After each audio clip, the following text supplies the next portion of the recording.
আজকের শিলাদিত্য গল্পটি শেষটুকু পড়ব। অবনীন্দ্রনাথ ঠাকুরের রাজকাহিনী গল্প সংগ্রহটি থেকে একটি গল্প শিলাদিত্য। এটা অ্যাকচুয়ালি প্রথম গল্পটা। এরপরে সূর্যবংশের পরের যারা এসেছেন তাদের গল্পগুলোও আছে। তো আমি প্রথম গল্পটা পড়েছি, আজকে সেটা শেষ করছি। শিলাদিত্যের শেষ অংশটা। তবে শুরু করি। গায়েব ক্রমশ যখন বড় হয়ে পাঠশালায় যেতে আরম্ভ করলেন, সেই সময় গায়েবই মায়ের কাছে বসে মন্দিরের কাজকর্ম শিখতে লাগলেন। গায়েব যেমন দুরন্ত দুর্দান্ত, গায়েবী তেমনি শিষ্ট শান্ত।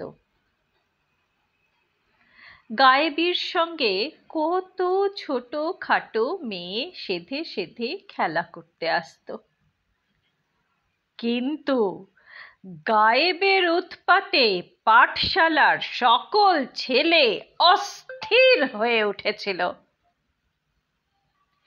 শেষে তারা সকলে মিলে একদিন পরামর্শ করলে, গায়েব আমাদের চেয়ে লেখায় পড়ায় গায়ের জোরে সকল বিষয়ে বড়। এসো আমরা সকলে মিলে গায়েবকে রাজা করি, আর আমরা তার প্রজা হই। তাহলে গায়েব আর আমাদের উপর অত্যাচার করতে পারবে না। এই বলে সকলে মিলে গায়েবকে রাজা বলে কাঁধে করে নৃত্য আরম্ভ করলে। গায়েব হাসি খুশিতে সেই সকল ছোট ছোট ছেলের কাঁধে বসে আছেন। এমন সময় একটি খুব ছোট ছেলে বলে উঠল, আমি রাজার পূজারী, মন্ত্র পড়ে গায়েবকে রাজটিকা দেব। তখন সেই ছেলের পাল গায়েবকে একটা মাটির ঢিবির উপর বসিয়ে দিলে। গায়েব সত্যি রাজার মতো সেই মাটির সিংহাসনে বসে আছেন। এমন সময় সেই ছোট ছেলেটি তার কপালে তিলক টেনে দিয়ে বললে, গায়েব তোমার নাম জানি, বলো তোমার মায়ের নাম কি, বাপের নাম কি? গায়েব বললেন, আমার নাম গায়েব, আমার বোনের নাম গায়েবী, মায়ের নাম সুভাগা, আমার বাপের নাম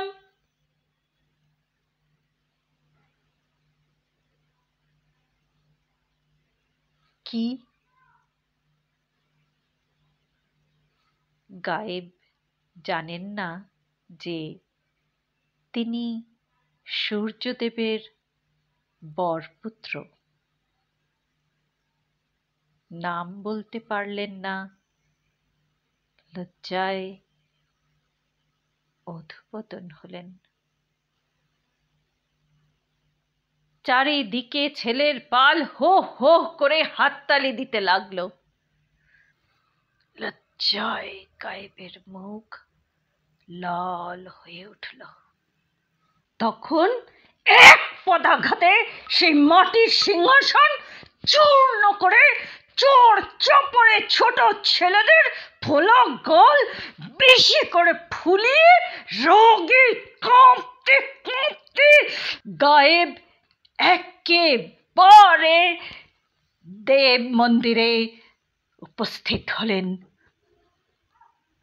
সুভাগা গায়েবীর হাতে পিতলের একটি ছোট প্রদীপ দিয়ে কেমন করে সূর্যদেবের আরতি করতে হয় শিখিয়ে দিচ্ছিলেন।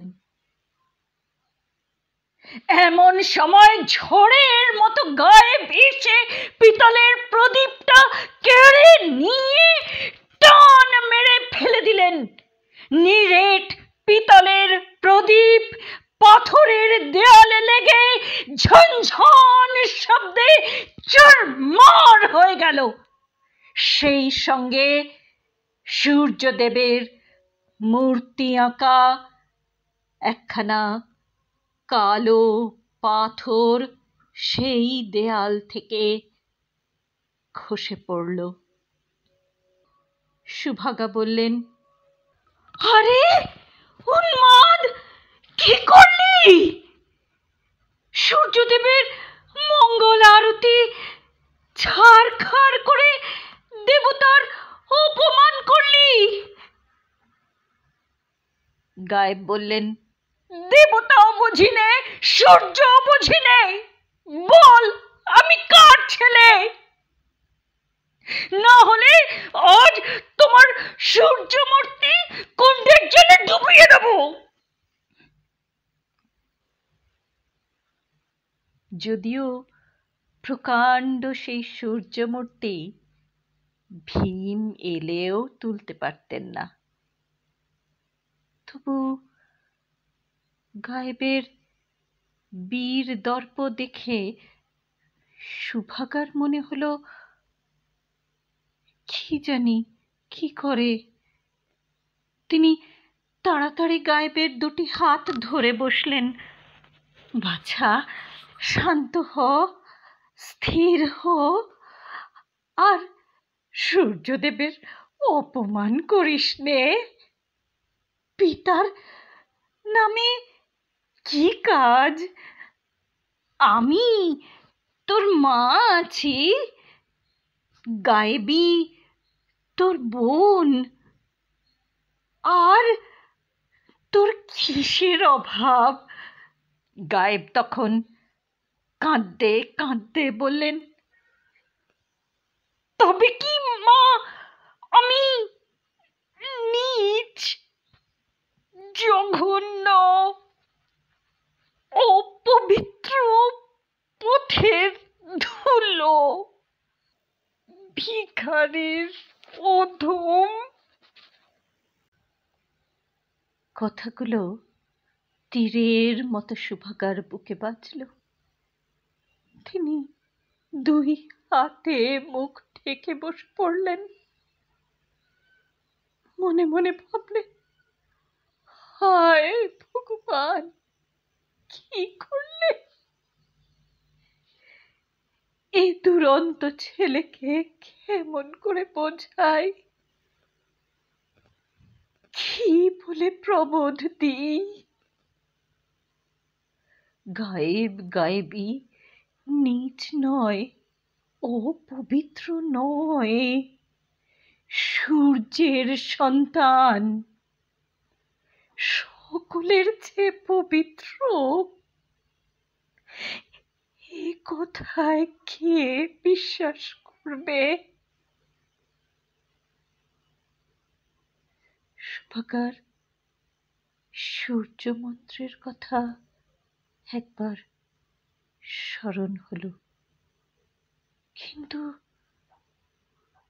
যখন ভাবলেন যে দুইবার মন্ত্র উচ্চারণ করলে নিশ্চয় মৃত্যু, এই কচি বয়সে গায়েব গায়েবীকে একা ফেলে পৃথিবী ছেড়ে চিরকালের মতো চলে যেতে হবে,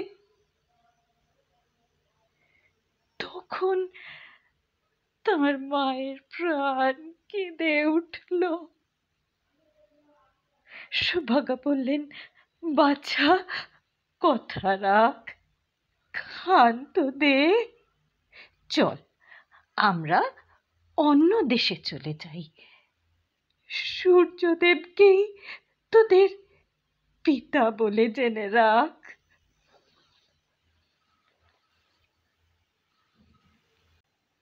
গায়েব ঘাড় নাড়লেন, বিশ্বাস হয় না। তখন সুভাগা বললেন, তবে মন্দিরের সমস্ত দরজা বন্ধ কর। এখনই তোদের পিতাকে দেখতে পাবি। কিন্তু হায়, আমাকে আর ফিরে পাবি না।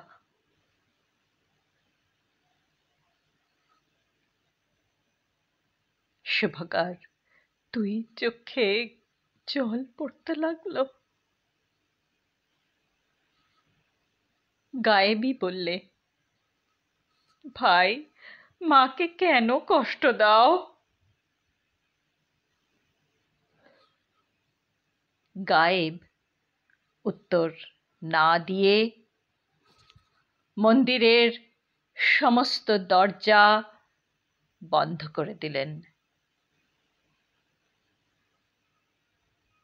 সুভাগা দুজনের হাত ধরে সূর্যমূর্তির সম্মুখে গিয়ে ধ্যানে বসলেন।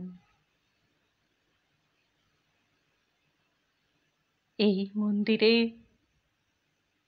একাকিনী সুভাগা একদিন মৃত্যু ইচ্ছা করে যে মন্ত্র নির্ভয়ে উচ্চারণ করেছিলেন, খাল সর্পের মতো সেই সূর্য মন্ত্র আজ উচ্চারণ করতে তার মায়ের প্রাণে কতই ভয়, কতই ব্যথা। সূর্যদেব দর্শন দিলেন। সমস্ত মন্দির যেন রক্তের স্রোতে ভাসিয়ে প্রচণ্ড মূর্তিতে দর্শন দিলেন। সুভাগা বললেন, প্রভু, গায়েব গায়েবী কার সন্তান? সূর্যদেব একটিও কথা কইলেন না। দেখতে দেখতে সূর্যের প্রচণ্ড তেজে ভিখারিণী সুভাগার সুন্দর শরীর জ্বলে পুড়ে ছাই হয়ে গেল। গায়েবী কেঁদে উঠল, মা, মা। গায়েব জিজ্ঞাসা করলেন, মা কোথায়? সূর্যদেব কোনোই উত্তর করলেন না, কেবল পাষাণের উপর সেই রাশিকৃত ছাই দেখিয়ে দিলেন। গায়েব বুঝলেন মা আর নেই। রাগে দুঃখে তার চোখে আগুন ছুটল। গায়েব মন্দিরের কোণ থেকে সূর্যমূর্তি আঁকা পাথরখানা কুড়িয়ে সূর্যদেবকে ছুঁড়ে মারলেন। যমরাজের মহিষের মাথাটার মতো সেই কালো পাথর সূর্যদেবের মুকুটে লেগে জ্বলন্ত কয়লার মতো একদিকে ঠিকরে পড়ল। সঙ্গে সঙ্গে গায়েব মূর্ছিত হলেন।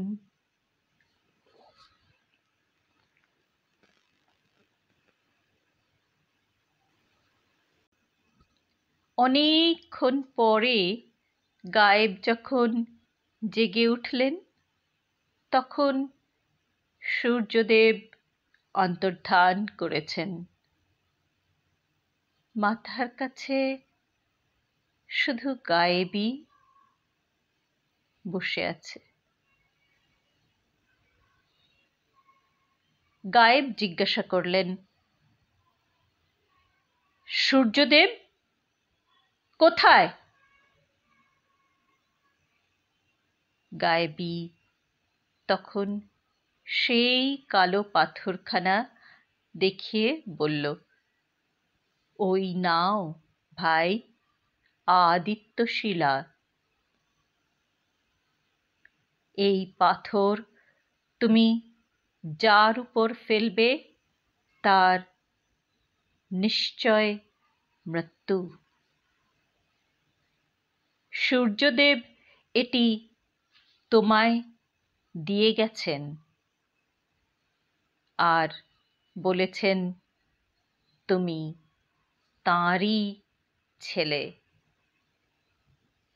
আজ থেকে তোমার নাম হলো শিলাদিত্য। তোমার বংশ সূর্য বংশ নাম দিয়ে পৃথিবী শাসন করবে। আর তুমি মনে মনে ডাকলেই ওই সূর্যকুণ্ড থেকে 7টা ঘোড়ার পিঠে সূর্যের রথ তোমার জন্য উঠে আসবে। রথের নাম সপ্তাশ্ব রথ। যাও ভাই, সপ্তাশ্ব রথে আদিত্যশিলা হাতে পৃথিবী জয় করে এসো।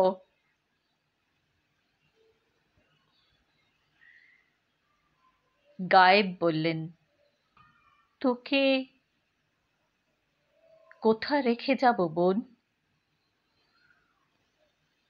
গায়েবী বললে, ভাই আমাকে এই মন্দিরে রেখে যাও। আমি বাগানের ফল, কুণ্ডের জল খেয়ে জীবন কাটাবো। তারপর তুমি যখন রাজা হবে, আমায় এই মন্দির থেকে রাজবাড়িতে নিয়ে যেও। গায়েব মহা আনন্দে গায়েবীকে সেই মন্দিরে বন্ধ রেখে 7 ঘোড়ার রথে পৃথিবী জয় করতে চলে গেলেন। আর গায়েবী সেই রাশিকৃত ছাই সূর্যকুণ্ডের জলে ঢেলে দিয়ে, মা রে, ভাই রে বলে পাষাণের উপর আছাড় খেয়ে পড়ল। সেদিন গভীর রাত্রে যখন আকাশে তারা ছিল না, পৃথিবীতে আলো ছিল না, সেই সময়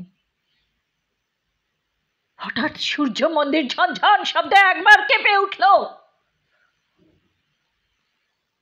তারপর 80 মণ কালো পাথরের প্রকাণ্ড সূর্য মূর্তিকে নিয়ে আর ননির পুতুলের মতো সুন্দরী গায়েবীকে নিয়ে আধখানা মন্দির ক্রমে মাটির নিচে চলে যেতে লাগলো। গায়েবী প্রাণ ভয়ে পালাবার চেষ্টা করলে, বৃথা চেষ্টা। গায়েবী দেয়াল ধরে উঠবার চেষ্টা করলে, পাথরের দেয়ালে পা রাখা যায় না, কাঁচের সমান। তখন গায়েবী ভাই রে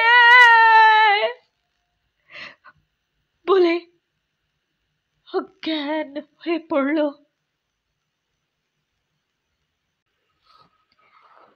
তারপর সব শেষ, সব অন্ধকার। কতদিন চলে গেছে, গায়েব সেই সপ্তাশ্ব রথে পৃথিবী ঘুরে দেশ বিদেশ থেকে সৈন্য সংগ্রহ করে রাজ্যের পর রাজ্য জয় করে শেষে বল্লভীপুরের রাজাকে সেই আদিত্যশিলা দিয়ে সম্মুখ যুদ্ধে সংহার করে শিলাদিত্য নাম নিয়ে রাজ সিংহাসনে বসে পাঠশালার সঙ্গীদের কাউকে মন্ত্রী কাউকে বা সেনাপতি করে যত নিষ্কর্মা বুড়ো কর্মচারীদের তাড়িয়ে দিলেন।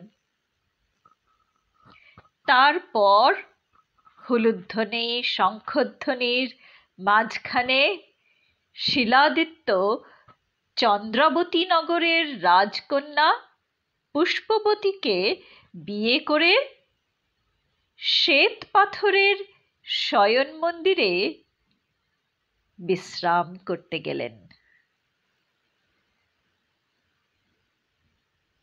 ক্রমে রাত্রি যখন গভীর হলো, কোনো দিকে সাড়া শব্দ নেই।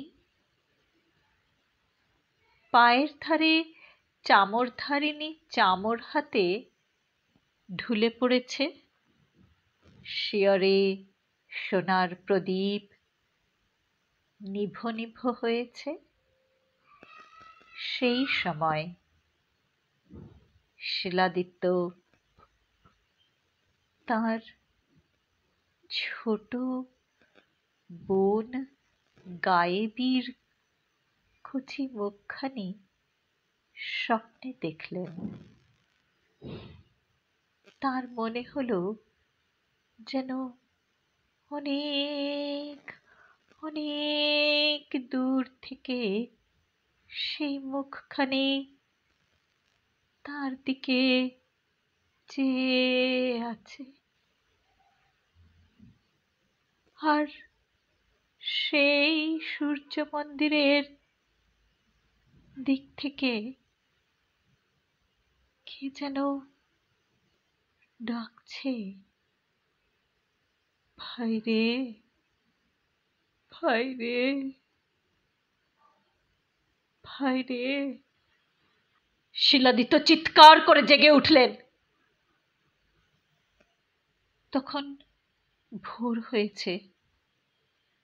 তিনি তৎক্ষণাৎ রথে চড়ে সৈন্য সামন্ত নিয়ে সূর্য মন্দিরে উপস্থিত হলেন। দেখলেন ভীমের বর্ম দুখানার মতো মন্দিরের দুখানা কপাট একেবারে বন্ধ। কত কালের লতা পাতা সেই মন্দিরের দুয়ার যেন লোহার শিকলে বেঁধে রেখেছে।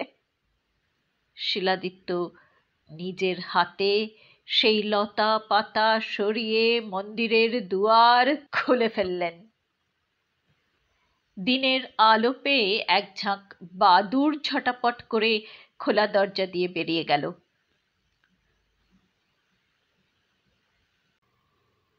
শিলাদিত্য মন্দিরে প্রবেশ করলেন। চেয়ে দেখলেন যেখানে সূর্যদেবের মূর্তি ছিল সেখানে প্রকাণ্ড একখানা অন্ধকার কালো পর্দার মতো সমস্ত ঢেকে রেখেছে। শিলাদিত্য ডাকলেন, গায়েবী, গায়েবী, কোথায় গায়েবী?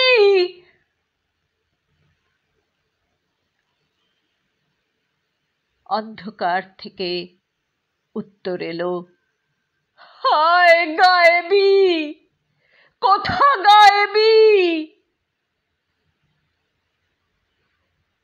শিলাদিত্য মশাল আনতে হুকুম দিলেন। সেই মশালের আলোয় শিলাদিত্য দেখলেন উত্তর দিকটা শূন্য করে সূর্যমূর্তির সঙ্গে সঙ্গে মন্দিরের আধখানা যেন পাতালে চলে গেছে। কেবল কালো পাথরের 7টা ঘোড়ার মুন্ডু বাসুকির ফনার মতো মাটির উপরে জেগে আছে। যে ঘরে শিলাদিত্য গায়েবীর সঙ্গে খেলা করেছেন, যে ঘরে সারাদিন খেলার পর দুটি ভাই বোন গুর্জর দেশের গল্প শুনতে শুনতে মায়ের কোলে ঘুমিয়ে পড়তেন, যেখানে দেবদারু গাছের মতো পিতলের সেই আরতির প্রদীপ ছিল, সে সকল ঘরের চিহ্ন মাত্র নেই। শিলাদিত্য সেই প্রকাণ্ড গহ্বরের মুখে দাঁড়িয়ে ডাকলেন, গায়েবী, গায়েবী।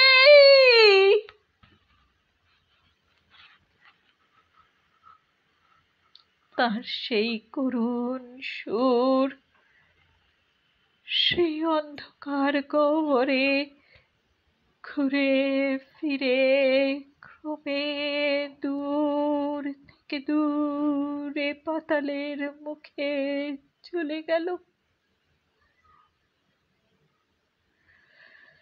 গায়েব নিঃশ্বাস ফেলে রাজ মন্দিরে ফিরে এলেন।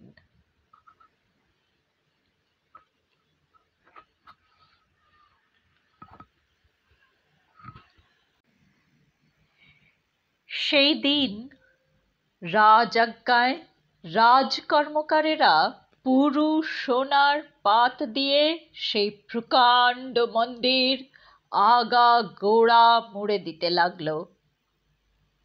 শিলাদিত্য সে মন্দিরের আর অন্য মূর্তি প্রতিষ্ঠা করলেন না। সেই অন্ধকার গহ্বর থেকে সূর্যের ঘোড়াগুলি যেমন আধখানা জেগেছিল তেমনি রইল। তারপর শিলাদিত্য পাহাড় কেটে শ্বেত পাথর আনিয়ে সূর্যকুণ্ডের চারিদিক সুন্দর করে বাঁধিয়ে দিলেন। যখনই কোনো যুদ্ধ উপস্থিত হতো, শিলাদিত্য সেই সূর্যকুণ্ডের তীরে সূর্যের উপাসনা করতেন। তখনই তার জন্য সপ্তাশ্ব রথ জল থেকে উঠে আসত। শিলাদিত্য সেই রথে যখন যে যুদ্ধে গিয়েছেন, সেই যুদ্ধেই তার জয় হয়েছে। শেষে একজন বিশ্বাসঘাতক মন্ত্রী, যাকে তিনি সবচেয়ে বেশি বিশ্বাস করতেন, সবচেয়ে ভালোবাসতেন, সেই তার সর্বনাশ করলে। সেই মন্ত্রী ছাড়া পৃথিবীতে কেউ জানত না যে শিলাদিত্যের জন্য সূর্যকুণ্ড থেকে সপ্তাশ্ব রথ উঠে আসে। সিন্ধুপাড়ে শ্যামনগর থেকে পারদ নামে অসভ্য একদল যবন যখন বল্লভীপুর আক্রমণ করলে, তখন সেই বিশ্বাসঘাতক তুচ্ছ পয়সার লোভে সেই অসভ্যদের সঙ্গে ষড়যন্ত্র করে গোরক্তে সেই পবিত্র কুণ্ড অপবিত্র করলে? শিলাদিত্য যুদ্ধের দিন সেই সূর্যকুণ্ডের তীরে সূর্যের উপাসনা করতে লাগলেন। তখন আগেকার মতো নীল জল ভেদ করে দেবরথ উঠে এলো না। শিলাদিত্য 7টা ঘোড়ার 7টা নাম ধরে বারবার ডাকলেন, কিন্তু হায়, কুণ্ডের জল যেমন স্থির তেমনি রইল। শিলাদিত্য হতাশ হয়ে রাজরথে শত্রুর সম্মুখে উপস্থিত হলেন। কিন্তু সেই যুদ্ধেই তার প্রাণ গেল। সমস্ত দিন যুদ্ধের পর সূর্যদেবের সঙ্গে সঙ্গে সূর্যের বর পুত্র শিলাদিত্য অস্ত গেলেন।